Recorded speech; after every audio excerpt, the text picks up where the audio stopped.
It's my honor to introduce to you Connecticut's Governor, Dan Malloy. Thank you.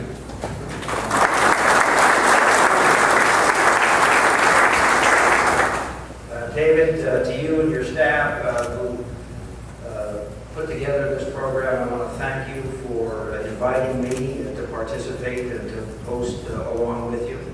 To all of you who are here because you personally provided service on that fateful day or on the days thereafter, I personally want to convey my own thanks to you. I tell the story. I was mayor of the city of Stamford that morning, and remember well hearing the first reports of a small plane that had somehow entered into the space and hit one of the tallest buildings in the world. And then, of course, we knew very quickly thereafter that it was no small plane, and nor was it a single plane, nor was it a single incident in America that day, but rather three separate incidences playing themselves out, claiming 3,000 lives.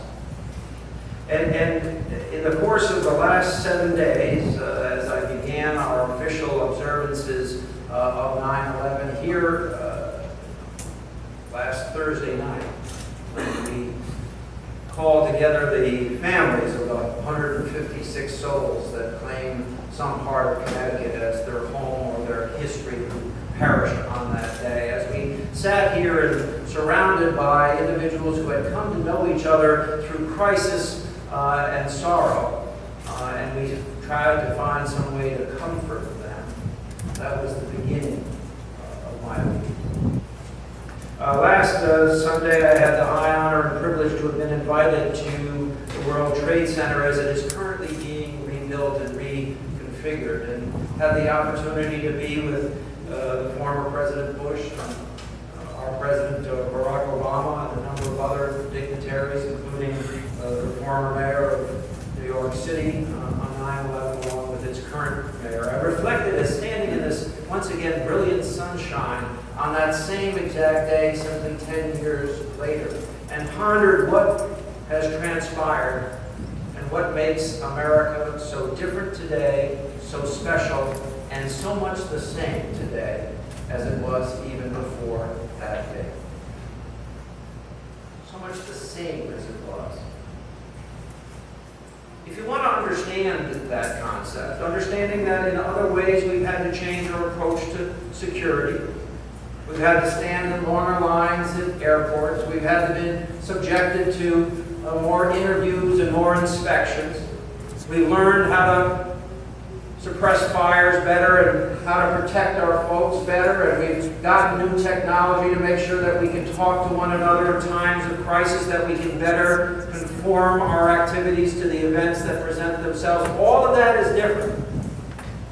But if you want to know what's the same today, it's the same thing that Alexis de Tocqueville discovered of America when he came to study it over 170 years ago.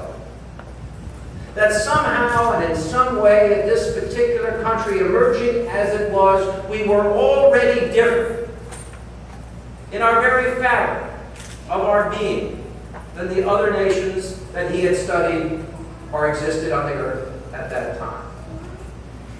It was, he discovered, a sense of community, stronger and deeper in this nation as it emerged than in any place that he could find elsewhere.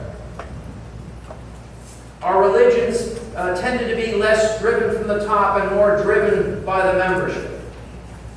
Community organizations reached out and helped one another in bigger and better ways than was transpiring elsewhere. In our body politic, we were finding ways to liberalize in the sense that we wanted to make sure that we supported our fellow human being. And most importantly, what he discovered is that we were willing to volunteer more than in other places.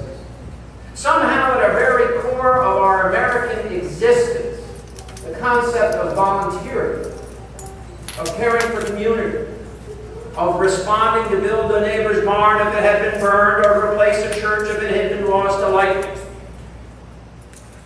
or to respond to epidemic, or to fires, or criminal activity.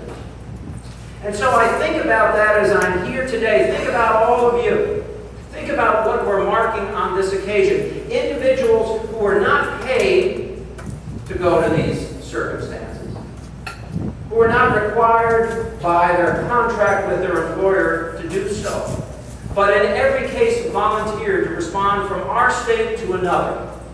That sense of community, that no terrorist, no war, no set of circumstances can defeat in us as Americans.